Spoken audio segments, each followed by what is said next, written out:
उत्तर प्रदेश के तमाम अलग अलग जगहों से ये बीडीसी आए हैं। कहा जा रहा है कि पूर्व में भी तमाम आंदोलन हुए, लेकिन जो मांगे थी वो जस की तस बनी हुई है। अभी तक किसी भी मांगों पर विचार नहीं किया गया। निधि की सबसे बड़ी मांग है, उसके साथ साथ नवनीत इनका जो इनके अध्यक्ष हैं वो लगातार नेतृत्व कर रहे हैं। नवनीत जी, आज क्या कुछ लगता है, सुबह से आंदोलन शुरू हुआ है, उत्तर प्रदेश के कहाँ से लोग आए हुए? पूरे प्रदेश के 75 जिलों से बीडीसी भाई आए हुए हैं। सबका आह्वान है, 80,000 बीडीसी की संख्या है।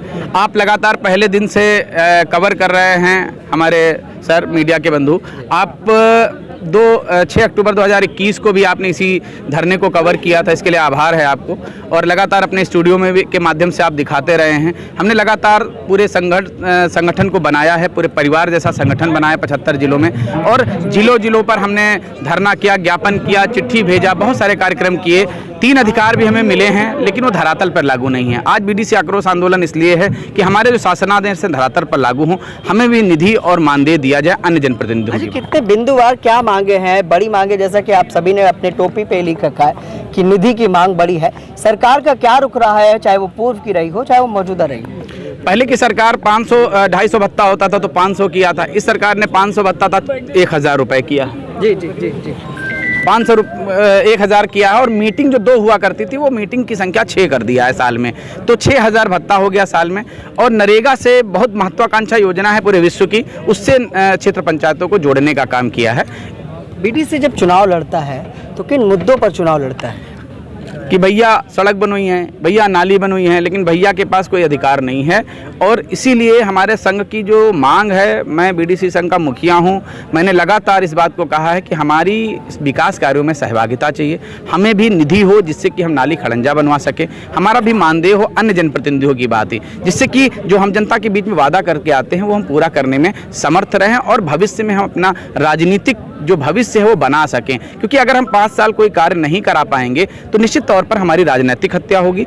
इस संघ का प्रमुख उद्देश्य यही है कि बीडीसी के चुनाव के द्वारा राजनीतिक हत्या बंद की जाए, बीडीसी को एम्पावर किया जाए, और जिससे कि विकास में सहभागिता अगर बढ़ेगी तो राष्ट्र का विकास आज 59,000 अगर प्रधान कर रहे हैं तो 80,000 जब बीडीसी मिलकर करेंगे तो निश्चित तौर पर डबल इंजन की सरकार बनेगी और डबल हमारा विकास होगा और प्रतिस्पर्धा भी बढ़ेगी। अच्छा, मतलब ये मान के चलते हैं कि बीडीसी ब्लॉक प्रमुख और एमएलसी बनाने के लिए तक सीमित है अभी तक? बिल्कुल, देखिए अभी तक जो 1993 में एम्पावर हुए, प्रधान, सांसद, विधायक और बीडीसी मिलकर एमएलसी का चुनाव करते हैं और एमएलसी में वोटर होते हैं। जैसा सांसद 1 वोट का हकदार होता है, वैसे ही विधायक हमारा बीडीसी भी, जबकि इन सभी जनप्रतिनिधियों में सबसे ज़्यादा संख्या हमारी है।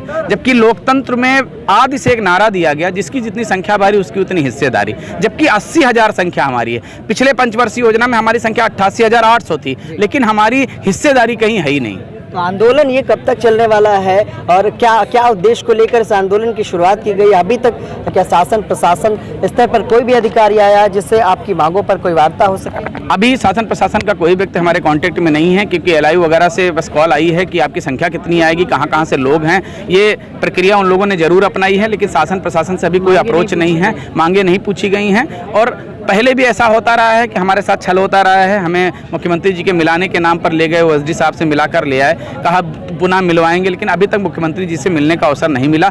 फिर भी हमारे संरक्षक जी ने 2 बार माननीय मुख्यमंत्री जी के हाथों में ज्ञापन दिया। मैं स्वयं उप मुख्यमंत्री ब्रजेश पाठक, माननीय उप मुख्यमंत्री ग्राम विकास मंत्री जो हमारे पंचायत के मंत्री हैं माननीय केशव प्रसाद मौर्य जी, तमाम एमएलसी महोदय, तमाम सांसद, मतलब सबसे हुई लगातार मुलाकातें भी हो रही हैं। हम सम्मेलन भी कर रहे हैं, मंचों पर आमंत्रित कर रहे हैं। माननीय केंद्रीय मंत्री भानु प्रताप वर्मा जी, माननीय सांसद जगदम्बिका पाल जी, माननीय उप मुख्यमंत्री ब्रजेश पाठक जी, बहुत सारे जो सरकार के नुमाइंदे हैं वो हमारे माननीय मंच पर रहे हैं। कब तक आंदोलन चलेगा? मांगे मतलब पूरी होने तक चलेगा या आज का 1 दिवसीय है? 1 दिवसीय नहीं है, लगातार हमारा, जब तक हमारी मांगे पूरी नहीं होती तब तक ये हमारा धरना लगातार रहेगा। वैसे 2 दिवसीय है, आज और कल हमने रखा है। अगर कल तक हमें अच्छा रिस्पांस मिला, कोई अच्छा संदेश मिला हमारे बीडीसी भाइयों को, तो हम लोग घरों को जाएंगे। चूँकि आज अंतर्राष्ट्रीय मुस्कान दिवस है, मैं आशा करता हूं उत्तर प्रदेश सरकार से कि 80,000 परिवारों में मुस्कान आएगी और हमें आज ही शायद मुझे इस आंदोलन की राह पे, क्योंकि हम कम्युनिस्ट नहीं हैं। अभी तक मुस्कान नहीं आई, अभी मुस्कान नहीं है, बहुत निराशा है। हमारा बीडीसी पूरा निराश हो चुका है, लगभग 2.5 साल का कार्यकाल बिता चुका है। 1 ईंट रखने का उसके पास अधिकार नहीं है, जनता के बीच जवाब दे के परेशान है।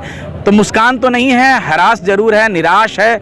और मुझे आशा पूरी है कि जिस प्रकार हमारा संगठन है हमको मुस्कान जरूर मिलेगी। ठीक है आपका मेरा नाम संदीप सिंह है। बोलिए कहाँ से मेरा नाम संदीप सिंह है। कहाँ से है? मैं जिला गोरखपुर से हूँ। कैसे आए हैं? जी गाड़ी से आए हैं। ट्रेन से आए जी। दिव्यांग है, जनता ने आपको बहुमत देकर जिताया, जी। जनता की समस्याओं को दूर कर पाते हो? नहीं कर पाते तभी तो यहाँ तक आए हैं। क्या लगता है मौजूदा सरकार पूरी करेगी?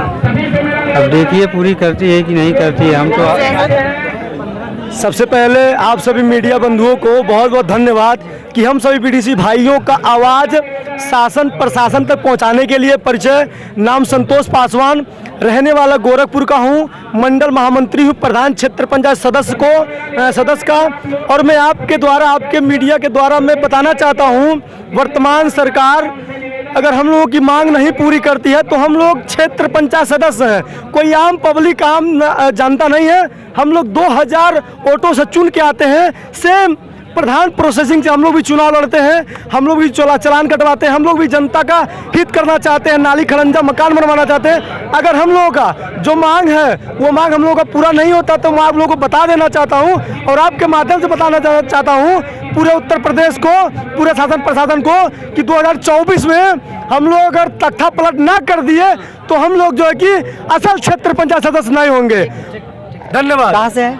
मैं आगरा से हूँ। नाम अनिक सिंह चार है, जिलाध्यक्ष हूँ मैं आगरा से। क्या कहना चाहोगे? मैं कहना यही चाहूँगा कि उत्तर प्रदेश में 80,000 बीडीसी और प्रत्येक बीडीसी 2,500 से 3,000 वोटों पे चुन के आता है। अब 80,000 बीडीसीयों के कितने वोट होंगे? अगर इनको कोई अधिकार नहीं होगा, इनका राजनीतिक कैरियर खत्म होगा, प्रधान ब्लॉक प्रमुख इनकी बात नहीं सुनेंगे, सरकार के द्वारा जो नियम लागू किए गए हैं वो धरातल पर नहीं आएंगे तो सरकार को इससे बहुत बड़ा नुकसान होगा। तो ये थे तमाम लोग जिनसे हमने बात की। अब जैसा कि तस्वीरें भी हैं वो जहां पर ये लोग आए हैं, अभी क्या भाषण है, किस तरह के दर्द से ये बीडीसी जूझ रहे हैं वो भी हम आपको सुना। राजधानी लखनऊ में आज एक विशाल आंदोलन हो रहा है। बताया जा रहा है कि क्षेत्र पंचायत जो सदस्य होते हैं यानी कि बीडीसी, इनकी काफ़ी बड़ी समस्याएं हैं जिसको लेकर तमाम बार इन लोगों ने ज्ञापन दिए, आंदोलन किए, लेकिन इनकी मांगों पर अभी तक किसी तरह का ठोस कदम नहीं उठाया गया। आज भी लखनऊ में प्रधान क्षेत्र पंचायत स्वाभिमान संघ के नेतृत्व में यहाँ तमाम जो ये बीडीसी हैं जो अलग अलग जिलों से आए हैं, इन्हीं से जानते हैं कि आखिर क्या कुछ समस्याएं हैं जिसको लेकर लखनऊ आए। सर क्या नाम है आपका? मेरा नाम विनय कुमार साहनी है। हम कोपांज ब्लॉक जिला मऊ से हैं। किस तरह की समस्याओं का सामना क्षेत्र पंचायत सदस्यों को करना पड़ता है? देखिए, क्षेत्र पंचायत सदस्य भी एक जनप्रतिनिधि होता है, वो भी जनता से चुन के आता है। उनकी कोई निधि नहीं है, उनकी कोई सुरक्षा नहीं है और इसलिए वह जनप्रतिनिधि अपने लोगों की कोई समस्या हल नहीं कर पाता है। और यही मांग वो करता है कि हमको भी कुछ इस तरह का अधिकार दिया जाए जिससे हम अपने लोगों का उनकी सुरक्षा कर सकें, उनको जो भी ज़रूरत है उनकी ज़रूरतों को पूरा कर सकें।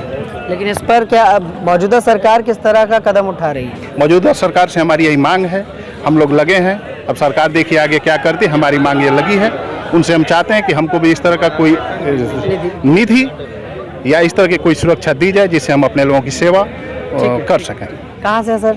जी वही है, कोपागंज ब्लॉक से, मऊ जिला से। रामकरण चौहान। रामकरण जी बताइए किस तरह की समस्याओं से जूझ रहा है बीडीसी और मौजूदा सरकार जो वादे किया था वो किस तरह से पूरा कर? वादा तो बाबा करते नहीं है पूरा, बस नाम के बाबा हैं।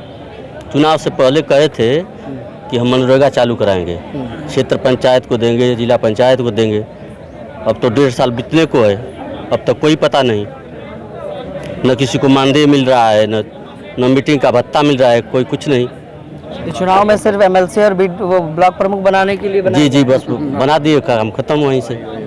अच्छा, एक चुनाव बीडीसी का लड़ने के में लमसम कितने का खर्च आता है? कम से कम 50,000 रुपया। 50,000 लमसम लग जाता है, लेकिन कोई निधि नहीं है। आप कहाँ से हो सर? बहराइच से। तो किस तरह की समस्याएं हैं और क्या लगता है आज की मांगों के बाद क्या एक्शन सरकार लेगी? अभी अक्सर 3 बाजी हो गया है, मानदेय और मनरेगा वाला काम कहना है कि दिया जाइए, नहीं दिए थे। और जनता के बीच में हम लोग आवेगा, वोट मांगेगा, हाथ पाँव जोड़ेगा और कहा नाली खड़ंजा बनवाई, तो अब गाली पावा जाते हैं। टोपी में क्या लिखा है आपकी?